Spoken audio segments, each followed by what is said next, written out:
होता त्या राशीद मामूला तुम्ही शेजारी उभं करता।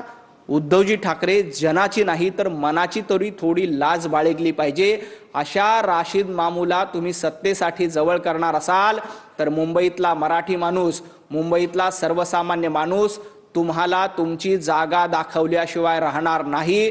छत्रपती संभाजी महाराजांचा ज्यांनी अपमान केला, छत्रपती संभाजी महाराजांच्या नावाला ज्यांनी विरोध केला, त्यांना मराठी माणूस कधीही मतदान करणार नाहीत। तुम्ही राशीद मामूला शेजारी बसवलंय, पण इथला मराठी माणूस त्याचा बदला निश्चितपणे घेईल।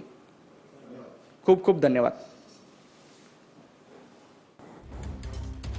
तर मुंबई, ठाणे, कल्याण, डोंबिवली, मीरा भाईंदर मध्ये सुद्धा ठाकरे बंधू एकत्र लढणार आहेत। पुणे आणि नाशिक मध्ये सुद्धा ठाकरे बंधू एकत्र लढणार आहेत। युतीच्या घोषणेच्या आधी ठाकरे बंधू बाळासाहेबांच्या श्रद्धेस्थळी जातील, तिथे अभिवादन करतील आणि त्यानंतर दोघे एकत्रच पत्रकार परिषदेसाठी जाणार आहेत। शिवसेना म्हणजे मुंबई, मुंबई म्हणजे शिवसेना हे नातं अनेक वर्षांपासून राहिलेलं आहे। मराठी माणसाचं शिवसेनेसोबत अगदी जवळचं नातं आहे। अशा वेळेला ठाकरे बंधू एकत्र यावेत ही मराठी माणसाची बऱ्याच वर्षांपासूनची इच्छा आता पूर्ण झालेली आहे।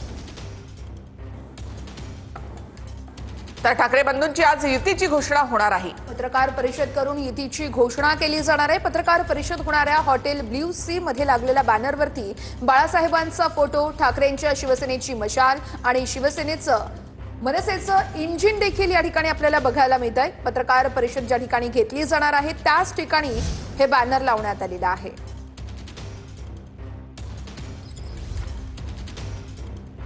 आपण त्यांच्याशी बातचीत करणार आहोत। खरं तर सर्व माजी नगरसेवकांना निवडणूक लढायची आहे, पदाधिकाऱ्यांना निवडणूक लढायची आहे। सर्वच जण या दिवसाची वाट पाहत होते। अखेर आज तो दिवस आलाय। अगोदर बाळासाहेबांच्या स्मृतीस्थळावरती अभिवादन, नंतर पत्रकार परिषद, कसं पाहताय? वरळी डोममध्ये झालेली सुरुवात आणि त्याचाच क्लायमॅक्स युतीमध्ये बदललेला आहे। अतिशय चांगल्या तऱ्हेने वाटतंय। मराठी माणसांची जी इच्छा होती, मूळ मुंबईकरांची जी इच्छा होती आणि मुंबईकर सर्व नागरिकांच्या ज्या इच्छा होत्या त्या इच्छा आकांक्षेला आज खऱ्या अर्थाने चांगलं स्वरूप आलेलं आहे। आज दोन्ही ठाकरे एकत्र येत आहेत आणि युती आज डिक्लेअर होते आहे आणि या युतीचं नक्कीच मुंबईमधला मराठी माणूस तर स्वागत करेलच, परंतु इतर लोक देखील स्वागत करतील। कारण ह्या BJP नावाच्या जो काय भस्मासूर आहे त्याला जर गाडायचं असेल तर ह्या युतीची गरज आहे।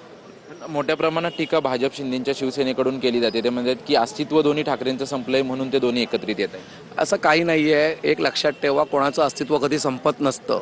त्याच्यामुळे कोणी अस्तित्व संपण्याच्या गोष्टी करू नये। जोपर्यंत मुंबईमध्ये महाराष्ट्र सैनिक आणि शिवसैनिक जोपर्यंत जागेवर आहे तोपर्यंत ठाकरेंचं अस्तित्व कोणी संपू शकत नाही। मनसैनिक देखील आपल्यासोबत आहेत। अनेक दिवसांपासून, केवळ 6-7 महिन्यांपासून केवळ चर्चा होती की दोन्ही ठाकरे बंधू एकत्रित येतील।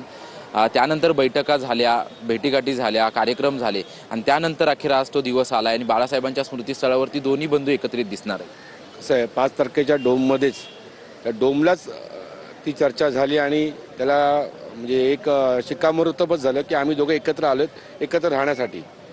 मग ही फक्त चर्चा होती। आता सीट वाटप आहे, हे होत राहतं, त्याच्यात वेळ जातो, म्हणून ते थोडा वेळ गेलेला आहे आणि आज तो शेवटचा दिवस आलेला आहे अखेर की आज दोघं भाऊ मिळून युती डिक्लेअर करतायत। बघितलं तर तुम्ही मराठी माणसासाठी बाळासाहेबांनी जे केलेलं आहे ते आज कोणी विसरू शकत नाही।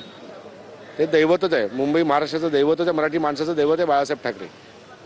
पण काल तुम्ही बघितलं ते रिक्षावाले एक बोलत होते